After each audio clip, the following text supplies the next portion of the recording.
अहमदनगर तालुक्यातील नेप्ती येथील विविध कार्यकारी सेवा सहकारी सोसायटीच्या अध्यक्षपदी सुरेंद्र रावसाहेब होळकर आणि उपाध्यक्षपदी सादिक नथू पवार यांची बिनविरोध निवड झाली आहे। निवडणूक निर्णय अधिकारी मंदाकिनी ठोकळ आणि सचिव राजेंद्र खुंटाळे यांनी ही माहिती दिली। नेप्ती येथील संस्थेच्या कार्यालयात मंगळवारी 8 जुलै रोजी सकाळी 11 वाजता अध्यक्ष आणि उपाध्यक्षपदाची निवड प्रक्रिया पार पडली। दोन्ही पदांसाठी प्रत्येकी एकच अर्ज आल्याने ही निवड बिनविरोध झाली। माजी सरपंच विठ्ठल जपकर यांच्या मार्गदर्शनाखाली ही निवड झाली। यावेळी माजी अध्यक्ष विलास जपकर, राजाराम जपकर, राजेंद्र जपकर, माच्छिंद्र होळकर, मुक्ता कांडेकर, अशोक जपकर, सुरेश कदम, जालिंदर शिंदे, अंबादास जपकर, उमर सय्यद, राजू जपकर, मल्हारी कांडेकर, रोहिणी होळकर हे संचालक उपस्थित होते। प्रत्येक वर्षी नवीन अध्यक्ष आणि उपाध्यक्षांची निवड करण्याबाबत सर्व संचालकांचे एकमत झाल्यामुळे या नवीन संचालकांना संधी देण्यात आली। यावेळी होळकर म्हणाले की सेवा संस्थेच्या माध्यमातून शेतकऱ्यांना सर्व योजनांचा लाभ मिळवून दिला जाईल।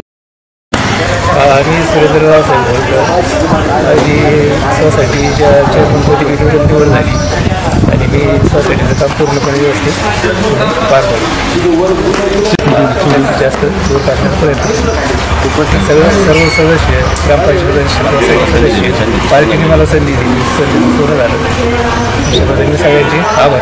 सोसायटी निवडणुकीसंदर्भात आमचं जे पार्टीचा पायंडा ठरलेला आहे, वर्षावर्षांनी सर्वांना संधी द्यायची, त्याच पद्धतीने मी स्वतः होऊन राजीनामा दिला आणि आमच्या पार्टीने बाबू होळकर आणि आमचे सादिक पवार सहकारी यांना ही संधी दिली, संधी उपलब्ध करून दिली आणि सर्वच पार्टी चालकांची आम्ही म्हणजे जे काही हुकूम असेल ते मानितो आणि आमची परंपरा चालू ठेवू। यावेळी सरपंच संजय अशोक जपकर, उपसरपंच एकनाथ जपकर, संजय आसाराम जपकर, सौरभ जपकर, वसंत पवार, संभाजी गडाख, दादू चौगुले, देवा होले, फारुख सय्यद, रामदास फुले, हर्षद तांबे, बहिरू जपकर, भूषण पवार, प्रसाद पवार, रवी होळकर, अविनाश होळकर, बाबा होळकर, बंडू जपकर, अतुल जपकर, भास्कर जपकर, अंबादास जपकर, अशोक होळकर, ज्ञानेश्वर जपकर, उत्तम फुले, अतुल गवारे, वसंत कदम यांसह अनेक ग्रामस्थ उपस्थित होते।